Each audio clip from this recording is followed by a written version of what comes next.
नमस्ते सर। आज हम दो स्किल पर बात कर रहे हैं जो वर्ल्ड फोरम की टॉप 10 स्किल हैं। तो सर पहली स्किल कौन सी है? तो फर्स्ट स्किल जो इस समय नंबर 1 में WHO के द्वारा डाली गई वो है एनालिटिकल थिंकिंग। तो एनालिटिकल थिंकिंग के बारे में जो है आज हम लोग स्टार्ट कर रहे टॉपिक। और अगर एक मैं डेफिनेशन की बात करूँ तो एनालिटिकल थिंकिंग जो है वो 3 चीज़ों से आप डेवलप कर सकते हैं। एक आपका होता है डिसीजन मेकिंग पावर, कि आप किसी भी समय कितना डिसीजन ले सकते हैं, कैसा डिसीजन ले सकते हैं। दूसरा आपकी प्रॉब्लम सॉल्विंग स्किल, कि आप कितने प्रॉब्लम को सॉल्व कर पा रहे हैं, कैसे सॉल्व कर पा रहे हैं। और तीसरा आपका लॉजिकल रीजनिंग, जो आपकी तार्किक क्षमता को डिस्प्ले करता है। तो जब ये तीनों को हम मिलाते हैं तो एनालिटिकल थिंकिंग पावर आपकी जो है वो पता चलती है, जो आज के युग में सभी यंगस्टर्स के लिए बहुत ज़रूरी है। सर इसका मतलब ये कि अचानक कोई प्रॉब्लम आ जाए उसका सोल्यूशन कैसे चाहिए? हाँ। इसका मतलब यही है सर। अचानक अगर आपके सामने कोई प्रॉब्लम आ जाए, आप चाहे घर के प्रॉब्लम्स की बात करें, कॉर्पोरेट की प्रॉब्लम्स की बात करें, आप अपना बिजनेस चलाते तो उनकी प्रॉब्लम की बात करें, तो कैसे आप उनसे लड़े, यही एनालिटिकल थिंकिंग जो है वो आपको बताता है। सर इसमें क्या है, इंफॉर्मेशन को इकट्ठा करना होता है प्रॉब्लम को सॉल्विंग करने के लिए? एनालिटिकल थिंकिंग के लिए देखिए 4 स्टेप्स में हमें जो है वो काम करने होते हैं। स्टेप पहला आपको ये देखना होता है कि आप प्रॉब्लम्स को के बारे में पूरी जानकारी लें कि प्रॉब्लम एक्चुअल आपके सामने क्या है, और उसका एक पूरा डिस्क्रिप्शन तैयार करें। स्टेप 2 में आपको प्रॉब्लम्स के बारे में पूरी इन्फॉर्मेशन कलेक्ट करनी होती है कि किस कारण से प्रॉब्लम आ रही है और इससे कितना नुकसान हमें या हमारी कंपनी को होने की संभावना है।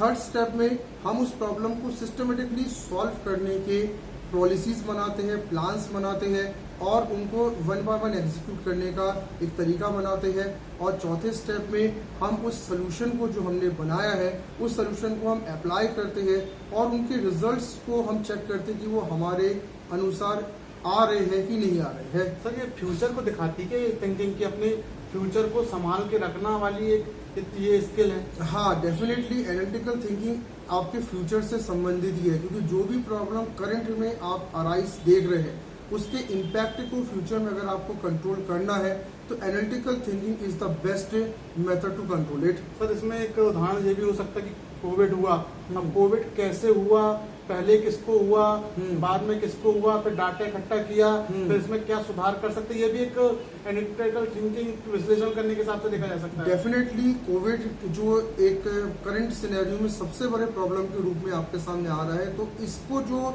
सुधारने के लिए, इसको जो खत्म करने के लिए जितने प्रयास किए जा रहे हैं वो एनालिटिकल थिंकिंग के अंतर्गत ही किए जा रहे हैं। और इसमें करंट डेटा और फैक्ट्स को कलेक्ट करके लगातार पॉलिसीज और प्लान्स हमारे एडमिनिस्ट्रेशंस के द्वारा बनाए जा रहे हैं जिससे कोविड को कंट्रोल किया जा सके और फ्यूचर में कोविड केसेस ना हो, इसके लिए भी तैयारी इसी मेथड से की जाती है। अच्छा, इसमें डे टू डे वर्क करना पड़ता है सर? हाँ, इसमें आपको हर दिन वर्क करना पड़ता है, क्योंकि हर दिन फैक्ट और फिगर लगातार बदल रहे हैं और फैक्ट और फिगर्स बदलने के साथ साथ सिनेरियोज भी हर दिन चेंज हो जाते हैं, तो आपको डे टू डे इसमें एक्टिवली पार्टिसिपेट करना होता है। सर इसमें ये भी देखा जाता है कि आप किसी भी चीज को अपने से सिद्ध नहीं कर सकते जब तक उसका रिजल्ट, परिणाम निकले ना। ये नहीं कि मैंने कहा तो ये सही है।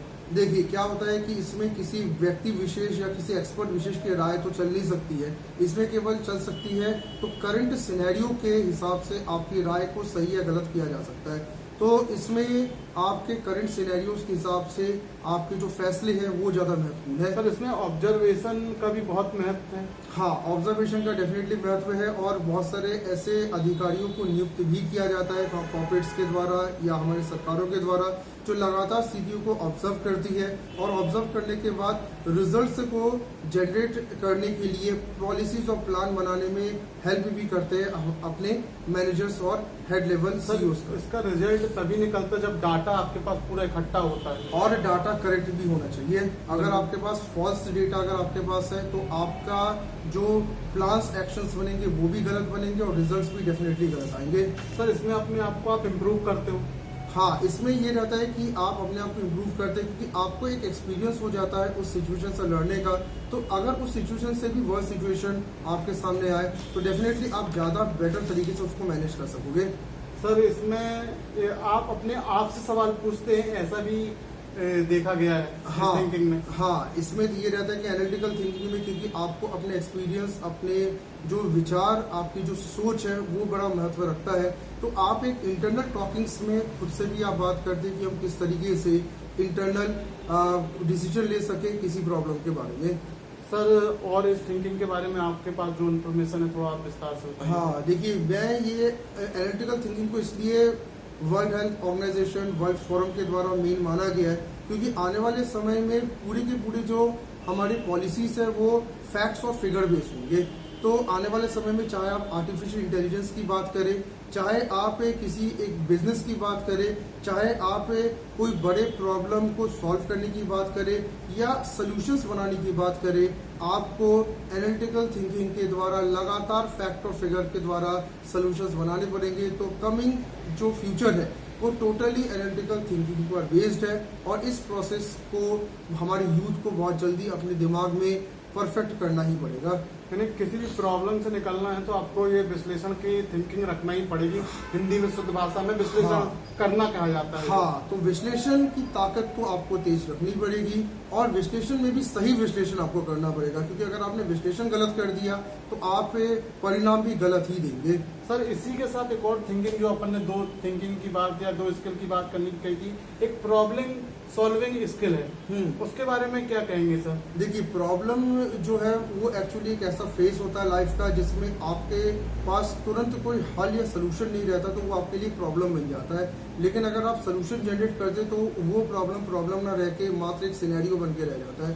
तो मेरा इसमें ये मानना है कि प्रॉब्लम्स को अगर आप सॉल्व करने की बात कर रहे हैं तो प्रॉब्लम को सॉल्व करने के लिए सबसे पहले जरूरी ये है कि आप प्रॉब्लम को पहले समझें कि प्रॉब्लम है क्या, और उसके बाद फिर आप उसके फैसले लें। हम ज्यादातर गलती ये कर जाते हैं कि प्रॉब्लम को समझते नहीं है और तुरंत फैसले ले जाते हैं। सर लेकिन ये है कि एक देखा जाएगा, अगर किसी के जीवन में अगर प्रॉब्लम नहीं है तो वो सफल हो ही नहीं पाया है। हाँ। तो ये स्किल तो जनरली सभी के जीवन में है ही।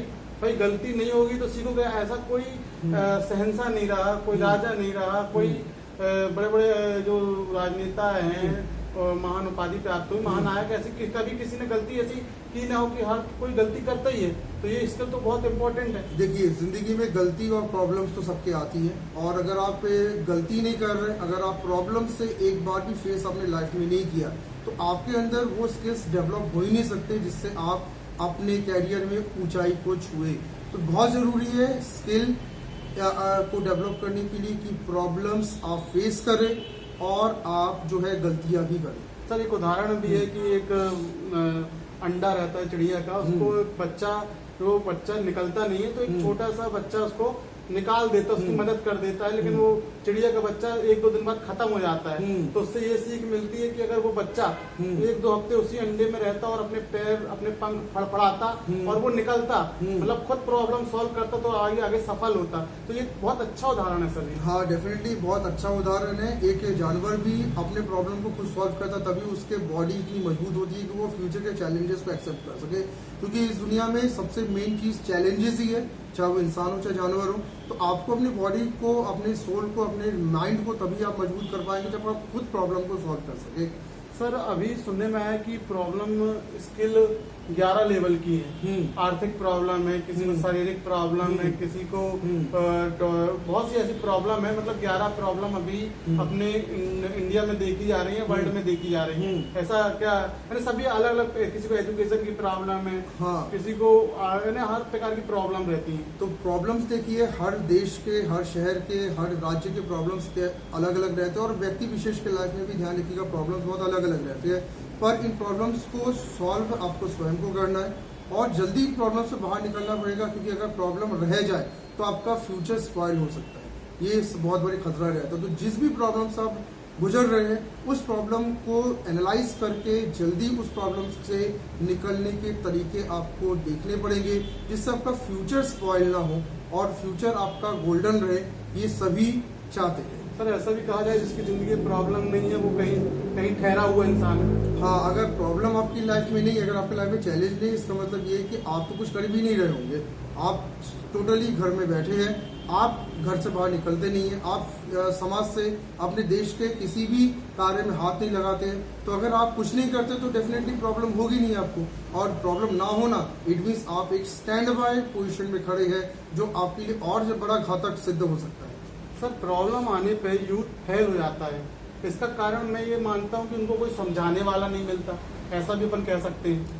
यूथ के साथ एक प्रॉब्लम क्या है कि यूथ आने वाली समस्याओं के प्रति सजग भी नहीं रहता। वो ये सोच के चलता है कि जैसे आज हमारी जिंदगी आराम से चल रही है, आने वाले समय भी आराम से चलेगा, पर ऐसा होता नहीं है।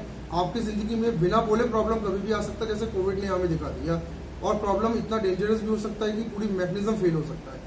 तो यूथ को अभी से अपने मेंटली तैयार रहना पड़ेगा कि जिस दिन प्रॉब्लम आए तो हम उसका सामना कर सके। और फेल होने का कारण यही है क्योंकि वो मेंटली प्रिपरेशन वो करते ही नहीं है। सर ये भी कहा जाए अगर आपके बड़े बड़े प्रॉब्लम आप हल कर देते हैं तो बाद में जो आपको बड़े बड़े प्रॉब्लम और आते हैं वो आपको छोटे लगने लगते हैं। हाँ, क्योंकि आपका मेंटल प्रिपरेशन छोटे प्रॉब्लम करवा देते हैं, तो बड़े प्रॉब्लम जब आपके सामने आता है तो आप उसको हंसते हुए सहन कर लेते, उसका रिजल्ट बहुत जल्दी आप निकाल लेते।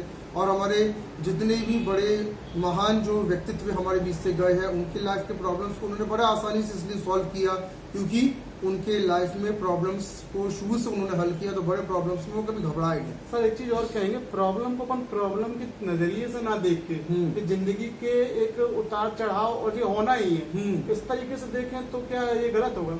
देखिए, एकदम आपने ये सही कहा कि प्रॉब्लम हमारे लाइफ का एक बहुत बड़ा हिस्सा है और हमें ईश्वर के द्वारा प्रॉब्लम इसलिए भी दी जाती है जिससे हम मेंटली प्रिपेयर होकर आगे निकल सके और अपने सेफ जोन से बाहर निकल सके।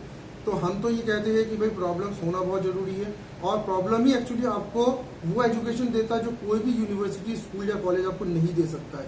इस चीज से हम एक बार में सर महान लोग भी कहते हैं जितनी ज्यादा गलती करोगे उतना ज्यादा सफल हो गया। डेफिनेटली, क्योंकि आप गलती करो जो तो ये उस गलती से समझ में आता है कि आप प्रयास कर रहे हो, प्रयास करने वाला ही गलती करता है। अगर आप स्टैंड बाय मोड में बैठे हो तो आपसे गलती नहीं होगी, तो आप कुछ सीखेंगे भी नहीं। बहुत अच्छा सर, आज की 2 स्किल थिंकिंग पर अपन ने चर्चा की, इसमें बहुत सी बातें समझ में आई, बहुत से चीजें समझ में आई। लगातार सर हम ऐसी 2 टॉप 10 स्किल है 8 स्किलों पे और चर्चा करेंगे 2-2 करके। बहुत अच्छा सर अपन ने जो व्याख्यान रखा उसके लिए शुक्रिया सर। और डेफिनेटली हमारे इस व्याख्यान को सुन के आप भी अपने लाइफ में कुछ चेंजेस लाए, कुछ अपने थिंकिंग प्रोसेस में चेंजेस लाए, कुछ लाइफ में इनोवेटिव करे, कुछ बड़ा करे और अपने इस मानव जीवन का भी कुछ अच्छा यूज करे, क्योंकि ये जीवन बहुत कम ही मिलता है और जब मिला है तो कुछ अच्छा यूज करे, यही हमारी आपसे प्रार्थना भी है। सर ये भी देखा गया कि जो बड़े प्रॉब्लम लेते हैं जनरली वही सफल होते हैं।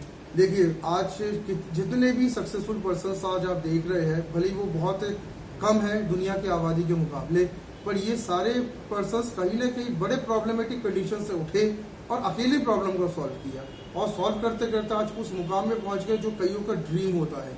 तो प्रॉब्लम ने ही इन्हें उस मुकाम तक पहुंचाया।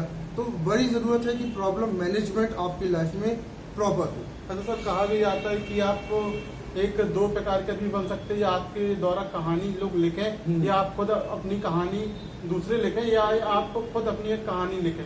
तो ऐसे इंसान बनने के लिए आपको बहुत सी मेहनत करना पड़ेगी। देखिए, जब एक मानव जीवन मिला है तो कोशिश एक इंसान करे कि आप कुछ ऐसा कर जाओ कि आपके जाने के बाद दुनिया में आपको लोग याद रखें और आपसे कुछ सीखते जाए, क्योंकि ये एक ऐसा जन्म होता है जिससे आप दुनिया में अपना एक इम्पैक्ट ऐसा छोड़ सकते हैं कि आपके जाने के बाद भी लोग आपसे सीख सके। तो बेटर यही है कि आप सेकंड ऑप्शन जो हमने बताया कि कहानी लोग आपके बारे में लिखे, उसके लिए आप फोकस करें। बहुत बहुत शुक्रिया सर आज की चर्चा के लिए। फिर हम दूसरी चर्चा पर फिर एक नए विषय को लेकर स्टूडेंट, छात्र और अपने जबलपुर वासी के साथ उपस्थित होंगे। तब तक के लिए नमस्कार सर। नमस्कार और धन्यवाद कि आप लगातार हमारी वीडियो देख रहे हैं। आप इस वीडियो से ज़्यादा अच्छा सीखे, ऐसा हम भी कोशिश करेंगे आपको और बेटर मैटर हम आपको ला के दें। Thank you sir. Thank you.